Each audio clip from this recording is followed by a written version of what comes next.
Bonjour et bienvenue dans ce nouvel épisode de Critique biaisée. Alors, nouvel épisode à bien des égards, puisque c'est une nouvelle rencontre qu'on vous propose qui va avoir lieu tous les 15 jours en complément des épisodes que vous avez pu écouter jusqu'à présent où nous étions 5 compères.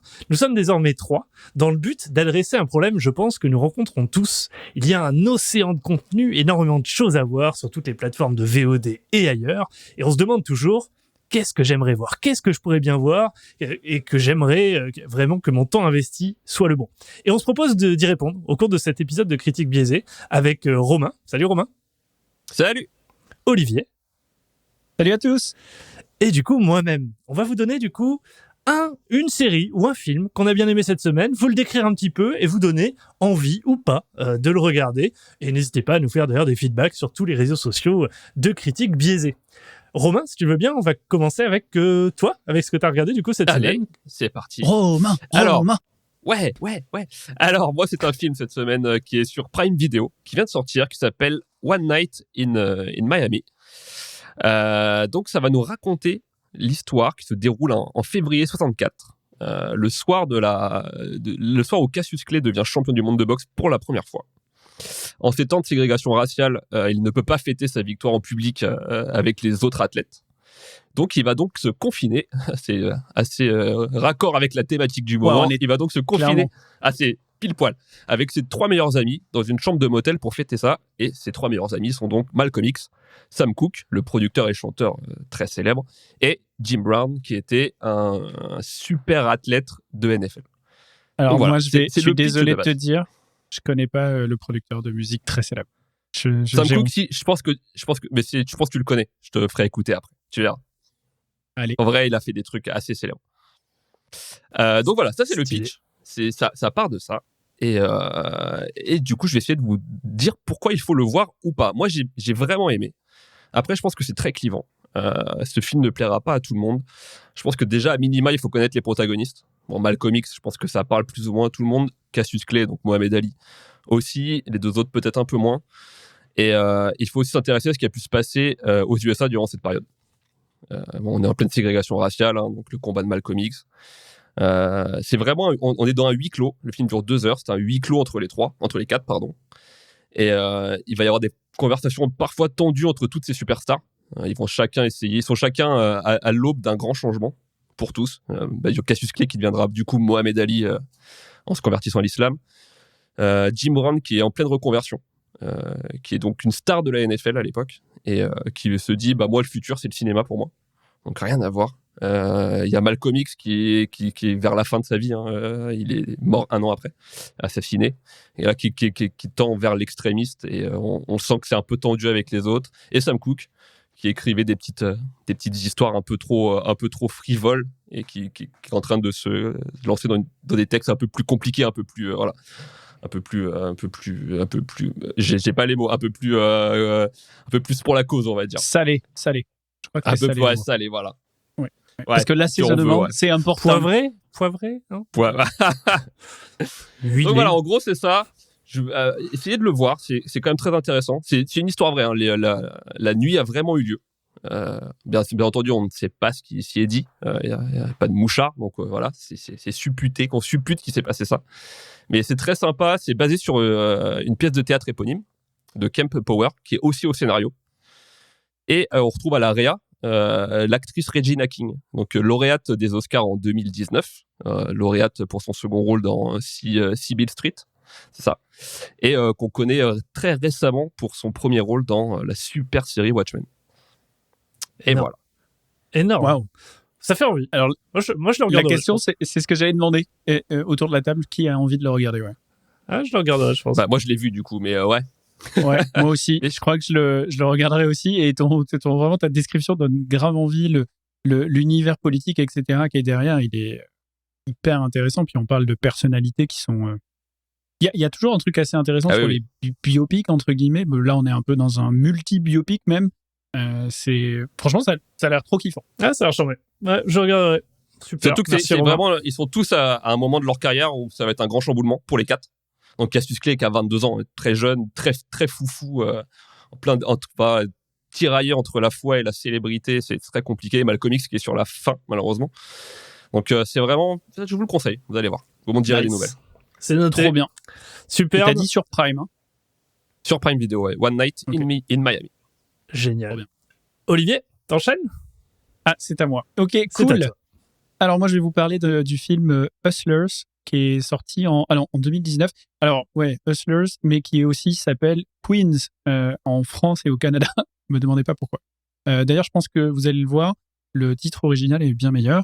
87% sur Rotten Tomatoes. Donc, si vous me croyez pas moi, croyez la tomate, quoi.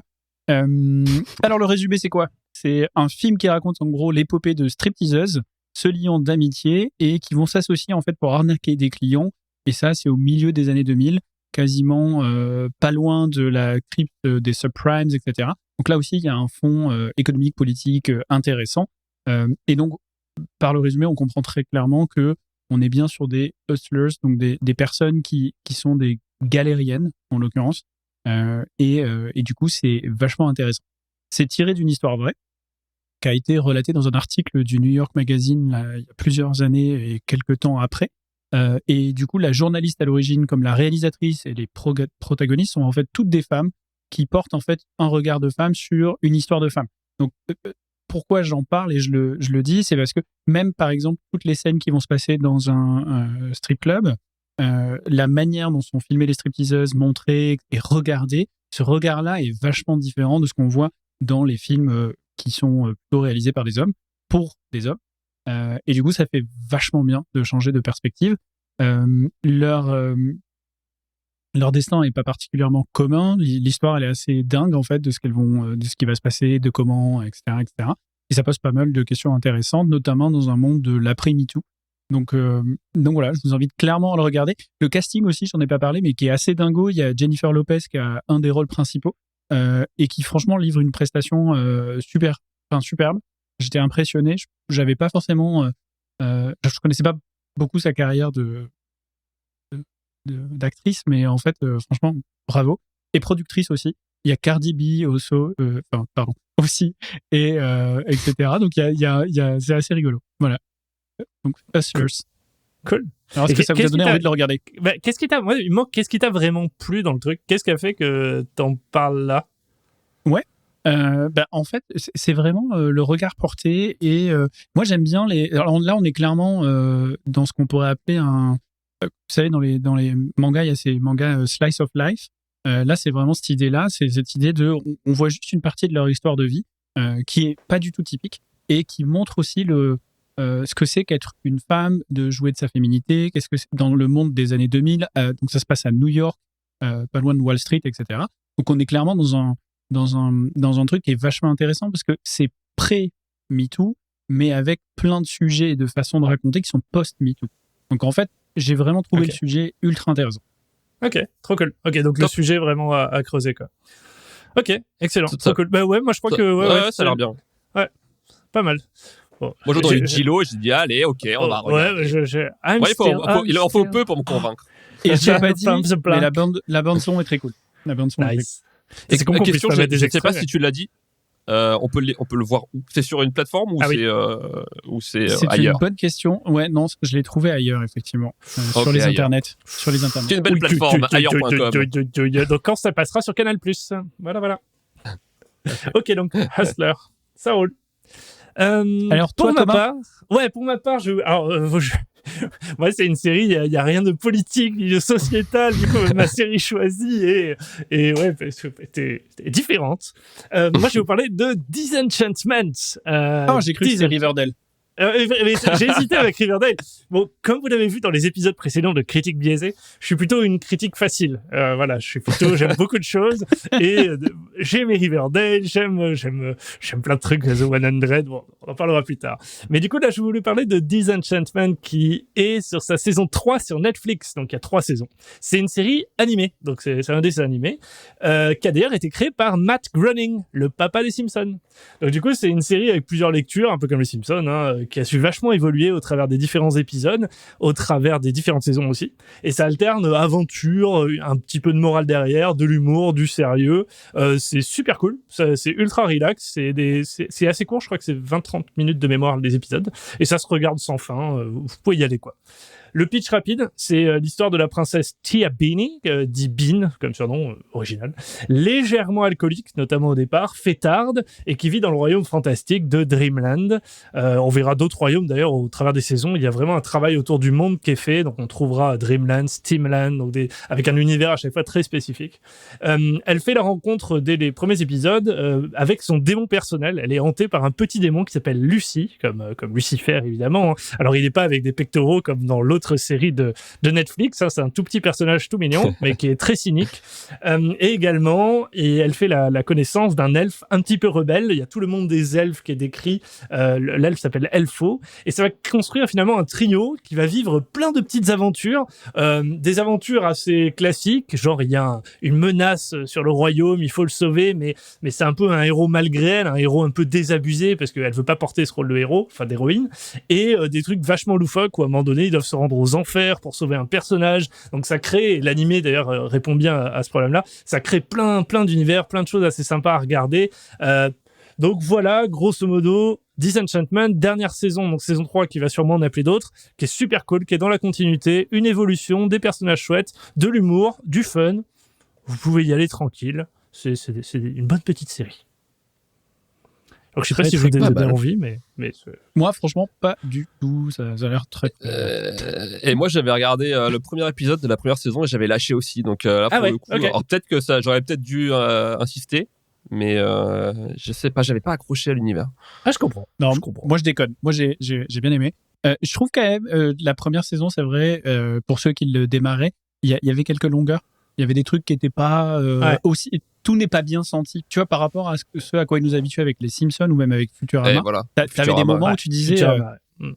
Par contre, ce que t'as dit, et pour le coup, moi, je crois que j'ai regardé les 2 premières saisons et pas la dernière là, qui vient de démarrer. Mais complètement d'accord avec toi, la profondeur de l'univers et le côté loufoque, comme tu disais, qui est vachement que tu peux facilement développer avec de l'animation, puisque tu peux faire arriver n'importe quoi à n'importe qui. C'est vrai que ça crée des trucs très très cool, et là on reconnaît sa patte, le côté univers vachement profond. Et c'est un sacré défi, je trouve, de faire ça sur plusieurs saisons, sur une évolution aussi assez ancrée du personnage qui progresse. Et ça c'est cool. D'ailleurs, un trait commun des séries finalement bien réussies, c'est des personnages qui arrivent à évoluer, à dépasser un certain nombre de choses, soit des peurs ou des problèmes auxquels ils font face. Et là c'est bien amené, c'est amené dans la longueur parce que sur 3 saisons ça continue à surprendre. Donc pour moi c'est l'apanage d'une bonne série. Donc Romain, tu pourras regarder, réessayer peut-être, mais après c'est un style, donc je comprends, pour le coup c'est assez clivant parce que c'est un style, on n'aime pas, et d'autant plus les animés, donc voilà. Les amis, ça marche. C'est la fin de ce petit épisode de Critique Biaisée. J'espère que on aura donné envie de peut-être regarder ou pas, en tout cas de faire découvrir 3 nouvelles propositions médias. On se retrouve du coup nous la semaine prochaine avec les 2 autres, donc en plus grand comité. Eh oui, désolé. Non, j'ai pas hâte. Désolé. Et on regarde quoi déjà la semaine prochaine, Romain? Allez, on regarde, je vais vous le dire, on regarde The White Tiger sur Netflix. Ah, le mec bon, ok, d'accord, ok. Voilà, j'ai saisi l'opportunité. Il n'y avait pas je ne serai pas là. Il n'y avait pas une hésitation entre les deux. Si, avec Space Sweeper. Le mec qui fait son truc là. Ah oui, je crois que je ne savais pas qu'il y avait une hésitation. C'était Space Sweeper qui avait gagné. Moche. Oui, c'est vrai, mais bon. On ne sait pas. Du coup, la semaine prochaine, soit White Tiger, soit Space Sweeper. Voilà. Soit peut-être le dernier épisode, il va y avoir une bataille rangée dès lors qu'on va arrêter le recording. On verra qui sera là. Bon, les amis, très bonne semaine, et du coup, à la semaine prochaine. Ciao, ciao. Ciao tout le monde.